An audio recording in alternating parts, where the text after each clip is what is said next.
Hey YouTubers, it's Carissa and I'm here to do my week 6 check-in. Instead of running through the products that I've been using, I want to do something a little bit different today and talk to you guys about some discoveries I've made along my natural hair journey that have really saved it. So I've been trying to wear my hair in its natural state consistently for about the past 2.5 years, and there have been several times when I have, really considered going back to wearing my hair straight for the most part, just because, sometimes this presents challenges and it's not the easiest thing to work with. So in the hopes that it'll benefit somebody else, I wanted to share with you some things that I have found out during my process that have really enabled me to continue forward with this journey. Washing and handling my hair in sections. When I had a relaxer or when my hair was being straightened all the time, it was really easy to hop in the shower, to shampoo and conditioner my hair all at once. Really didn't present much of a problem.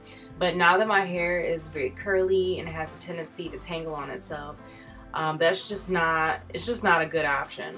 So as you can see from some of my tutorials, generally I'm washing my hair in 2 sections, just one on each side. I put it in a little styling clip, and then now that my hair just, the more I've worn my hair natural, the curlier it seems to have gotten. So now when I get to the detangling and the conditioning part of my wash routine, I put it in 4 sections. So if you find that you're struggling trying to handle your hair all at once, you really should, divide your hair into sections. It'll make it a much easier process. The next discovery was understanding how pH affects my hair and using pH to control my hair. So all shout outs to Kimmy Tube for this one, because that pH balance Kimmy Tube leave-in conditioner concoction saved my hair journey. I mean, before I started using that, I really struggled with dryness and hair that was uncontrollable, that was unpredictable. I'm slathering all types of products on it and I'm still not getting the look or the effect that I wanted. But once I started using that Kimmy Tube treat, leave-in conditioner recipe, it really transformed my hair into something that was so much more manageable. It was so much more moisturized and just easier to style. So I put links in the comment box or in the description box below to the videos that show why pH is important, and a couple of links to some videos I found on the leave-in recipe. The next discovery was learning the importance of and learning how to layer moisture products. So if you have really dry hair like I do, or if you have, hair that you've colored that tends to be very porous and has a difficult time retaining moisture, layering moisture is an absolute necessity. So for my routine, I start with a pH balanced leave-in conditioner. Then I move on to a water-based conditioner, which is Shea Moisture. I seal that with shea butter base with, other oils, type of pomade. Right now I'm using Carol's Daughter Honey Mimosa. And then the last thing that I do, which I've recently incorporated into my routine, is sealing my ends with castor oil or some other type of thicker oil that's not going to penetrate the hair shaft. It's just going to sit on it to protect it and retain the moisture. So these 4 steps, I have found the order in which I apply them is what works best for my hair. And I'm not afraid to use a lot of products. Some people, they want to skimp on it, but really my hair pretty much soaks in everything that I put on it. So layering moisture products and knowing how to layer them and what order to apply them has really helped me achieve a lot more moisture in my hair, which results in less breakage and ultimately more length retention. Trimming my hair, it's not an option.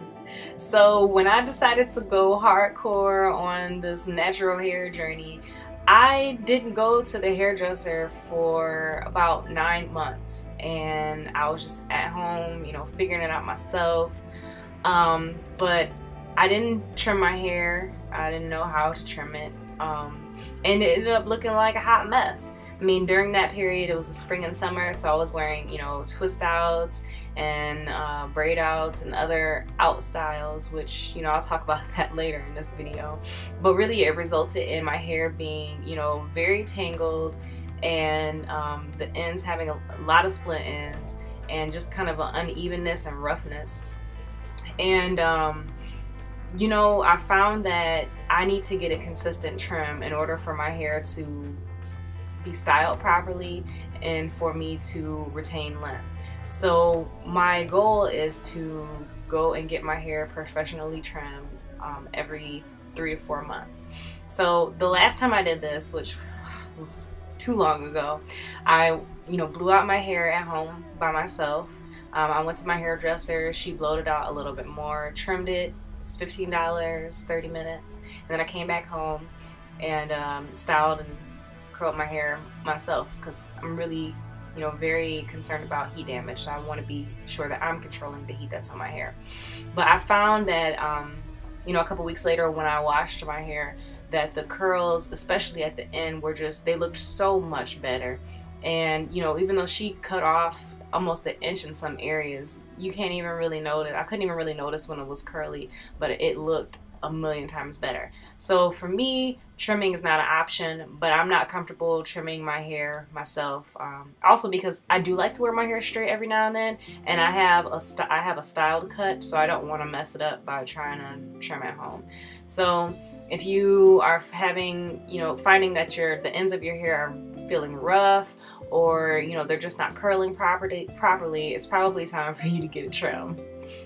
The next one's a big one, and I think it's one that a lot of women struggle with at some point during their natural hair journey, and that is just accepting your hair for exactly what it is and understanding and appreciating its limitations. So when I first decided that I was gonna wear my hair curly, I had these ideas about what my hair would look like. I won't say that I was disappointed, but it was definitely something that I had to kind of accept, is that this is my hair, this is what it is, it's never going to be anything other than this. This is what God gave me, this is what I have to work with. And once I really started to appreciate my hair and to learn how to deal with my hair instead of wishing that it was something else, the process became infinitely more enjoyable and more fun. So one of the things I've learned about my hair is that I can't wear a lot of out styles on a consistent basis. Like, this is super cute, it will be super cute for one day. On day 2, for me at least, it will be acceptable. Day 3 and 4, it's gonna start turning into a tangled mess. It may not look like that to the outsider, but me knowing that I have to go detangle it, it's a mess. So I really try to limit styles where my individual strands are out. I rarely am doing wash and goes anymore, because that really just leaves too much room for my hair to wrap around itself and to form single strand knots and to get detangled. And I've had to cut out knots before. Like, I've had knots that I have not been able to get out. I had to pull out the scissors, and that's really sad. So just learning what my hair is like and appreciating it has made the process better. To go along with learning my hair, accepting its limitations, I've learned that my hair thrives with protective styling. So, that's part of the reason why I decided to do this challenge, was so that I would force myself to learn new and different ways of protective styling. My go-to protective styles is small to medium sized 2-strand twists that I, pin up, pull back, or, style in various different ways. But one, I really wanted to learn how to do flat twists, so that was one of the reasons why I did the challenge. And I've been, coming up with lots of new ideas that unfortunately haven't had the time to do. But protective styling is really what helps my hair to be in its best form. So it's definitely reduced single strand knots, which because of the curl pattern of my hair is really prevalent when I wear out styles. It's helped to reduce the number of split ends that I'm seeing, and it's also helped me to retain length. I would say especially within this last month, and I'm gonna put up my stats at next month so that I have a full 2 months of protective style challenge under my belt before revealing the length that I've achieved. But I can tell that my hair is definitely retaining more of its length. So if you're finding that you struggle with, single strand knots, split ends, or just having trouble retaining length, you may want to try incorporating protective styling into your routine, because it's definitely helped me to be more happy with my hair than when I was wearing it out all the time. Okay, this last one is so intuitive, but I think that we all forget when we are trying to achieve something and we want it now. Patience. Patience is the best thing that you can have during your hair journey, for your hair and for yourself. I mean, I remember, just being frustrated and wanting to rip out my hair, but really just being patient with it and letting it do its own thing and let it, be what it's gonna be, really helped me to have a much more enjoyable process, and my hair is the healthier for it. So I know that I'm probably a little bit slow in the game, but I saw this video about patience being the best hair product, and I've included a link to it below.